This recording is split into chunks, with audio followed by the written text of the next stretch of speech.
that light's not on. And today, It's say Charlie. hey. Okay, go. Bye, Charlie. You see what I'm saying? By what? AJ Flynn, right? AJ Finn. Where's my book? Where? Not here. My book is over there. Okay.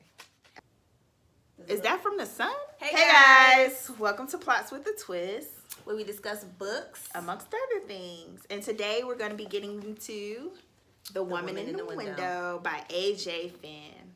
Yes, yes, yes. So that was our most recent read that we just finished.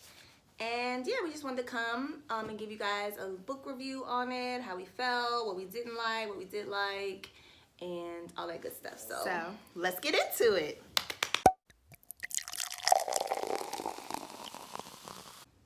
Oh yeah. If you read the book, then you know what we're drinking. What the main character always drink. All right, so let's get into some of the summary of the book. So basically it's about a woman. Her name is Anna Fox. Mm-hmm. She's I don't know, they described her as a recluse, but I looked up a recluse and I don't think like she's technically a recluse. Well, she's an agoraphobe, right? Yeah, agoraphobe. Yeah, which technically, I mean, she kind of described it. But anywho, she's a recluse that Doesn't leave her house. right. She does not leave her house. She's suffered some traumatic event, basically, that she describes as the separation between her husband and herself, and her daughter is with her husband. But she's been housebound for going on 11 months. And for someone who's like a recluse, she has a pretty social life. Because she spends her time on the internet, contacting people that way, and she spies on her neighbors, which women in the window. She looks out the window all day, and she just basically like, what's that word? Lives vicariously through what her neighbors are doing. Oh, look like, at this. mhm. Okay. I knew it was gonna come. It was gonna come.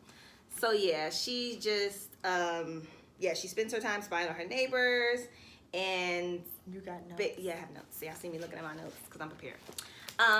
She spends her time spying on her neighbors, and one night she witnesses something that she's told that she didn't witness, basically. So, yeah, to get a little bit into that, she gets new neighbors, and they're the Russells. And basically, it's a mommy, daddy, son. So she kind of identifies with them because it was her husband and her only daughter. So she does her research on them and finds out all the information she can on them. So the son one day comes to visit her and drops off a gift from his mom, and she takes the opportunity to connect with him. So Anna, at one point in her life, was a child psychologist. So she identifies with children, and she also identifies with trauma. So she's able to kind of read him in a way where she's seeing that he's a little troubled. She's guessing it's, of course, him moving around. His mom it doesn't seem like she's as present because Anna can't find anything about her online. She hasn't seen her at the house. So she's just trying to be there for him. But why? Like, you just met this little boy. Right, but you know that goes to she don't have nobody come to visit. Like, you know, she's in the house alone. So, of course, the one time she gets, like, somebody outside of her, like, physical therapist and her her therapist that comes to see her, this is the only time she gets, like, contact with other people. So it gets her really excited, especially, like, since he's a child and that's like her thing, like analyzing children and stuff. I feel like it kind of gives her a little oomph to her boring life, kind of. Yeah. So that's why she kind of gravitates towards him and his family, I think. Yeah, true. So, as Asia stated, she one night witnesses an event at the Russell's house. She believes she sees someone getting stabbed, and because of her intense agoraphobia, are we saying that right? Probably not, but don't agoraphobia. Yeah, agoraphobe. I think I don't even know. That's what I've been saying, like, as I was reading it in my mind. Agoraphobia. Yeah. Do you, like, when you read, do you stop and look up the words? It depends on what it is. Sometimes I feel like I use just roll context with it. clues. Yeah. Yeah. So, well, agoraphobia. So she tries to leave, and pretty much in her previous experience of trying to leave, she has intense panic attacks. So she's on a lot of medication. That's key. She's on a lot of medication. She drinks a lot of Merlot. Which she shouldn't be drinking because she's not supposed to drink with her alcohol.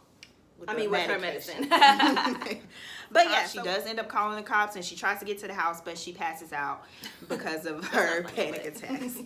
So she comes to in the hospital, tells the detectives what she witnessed, and they're like, girl, no. None of that happened. Yeah, that didn't happen. The person that you're talking about is okay. Like, basically, we talked to your therapist, and he said, you're crazy, and we need you to stop harassing these people across the street, basically. Yeah, so it goes into detail about her kind of questioning what she thought. Well, she doesn't really question what she thinks, but that's one she does, but because they make her like it's like the way they present it to her. It's like, okay, there's no way, like, yeah, I'm crazy, like the way they present it to her. We're not going to get too detailed into the plot, but pretty much the story is overall it's told from like an unreliable narrative perspective, in that she's telling it from her perspective, and because she's a drunk. Well, they don't really call her a drunk. As a drunk. Because she drinks a lot. Yeah. Because she's on these different medications. Because she has mixing all these things. Right. Because she has this mental condition that you can't really trust in her telling of her own experiences. Right. So it goes into, I guess it's described as a Hitchcockian. Yeah. Did you get that vibe? Yeah, and especially with something in the book, which is not a spoiler, but she watches a lot of old movies, like old black and white movies, which are like, the Hitchcock movies, like back in the day. So that's a good point. Like, I guess that's why the writer tried to like do it like that, because with her watching the movies and being into that whole scene. Yeah. So, to not go and spoil it, because we do want you guys to still try to read the book. Yeah, because it didn't come out that long ago. Yeah, and I saw it recently on somebody's Goodreads list. Like, they was reading it too. I don't be looking at people's lists. I do. I be seeing what other people read. Well, yeah, it's been on a few book lists, and then I think the hype, I don't want to say hype, but the kind of attention is coming back around to it because they're making it into a movie. Right, that comes out next year. So, overall, that's pretty much the summary. We'll get into some of our thoughts. Yes.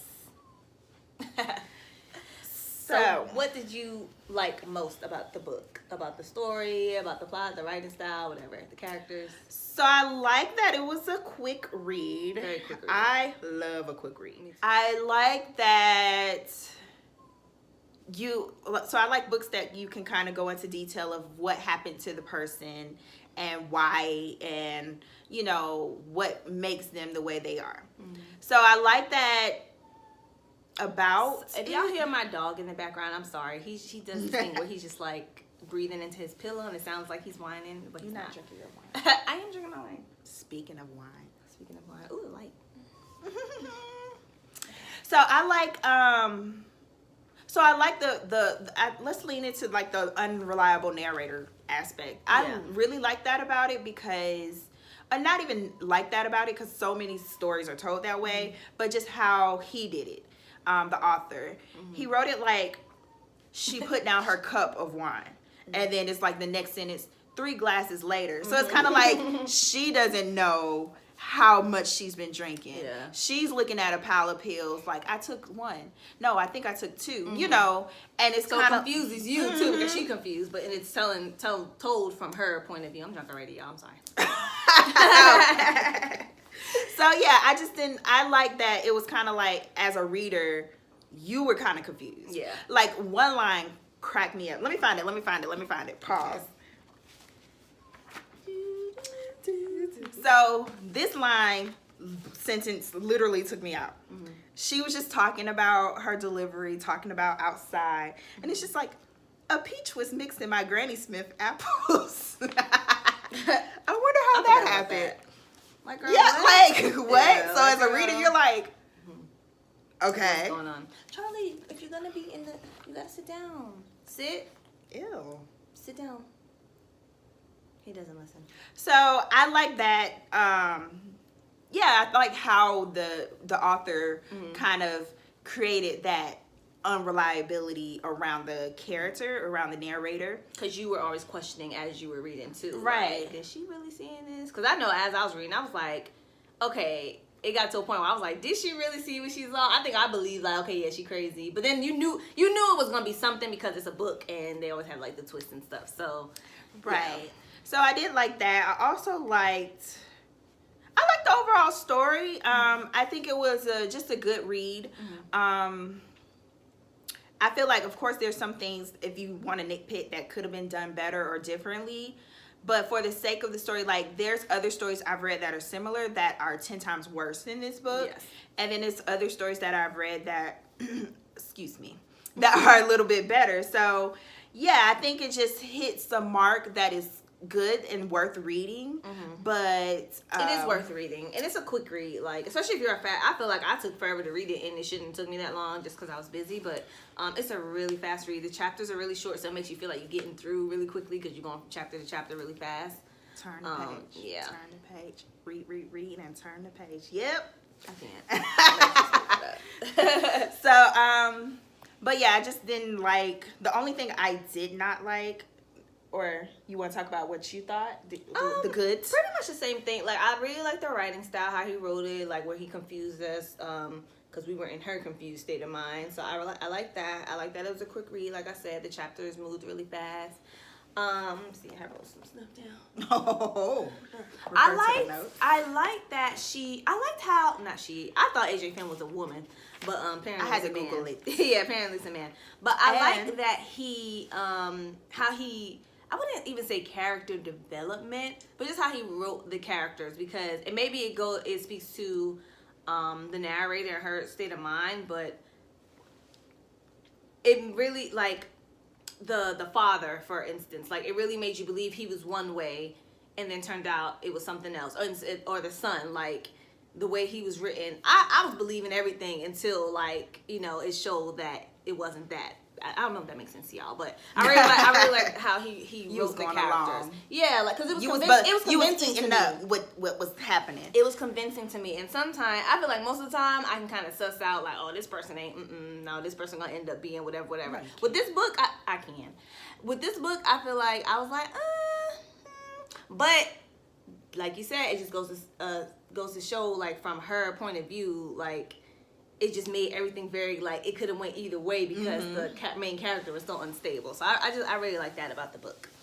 What I'm not gonna say I didn't like it, but I felt like it was somewhat predictable.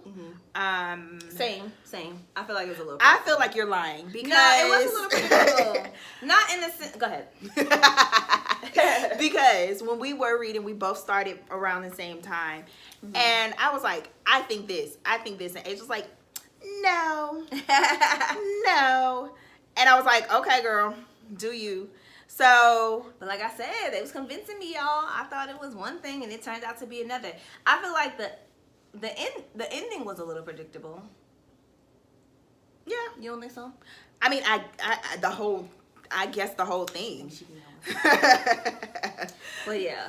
So yeah, I did think it was a bit predictable, but I think for it to be a single narrator, I mean, most books are single narrators, but to be like the whole setting basically being her house, the whole like happenings and everything be centered around her day.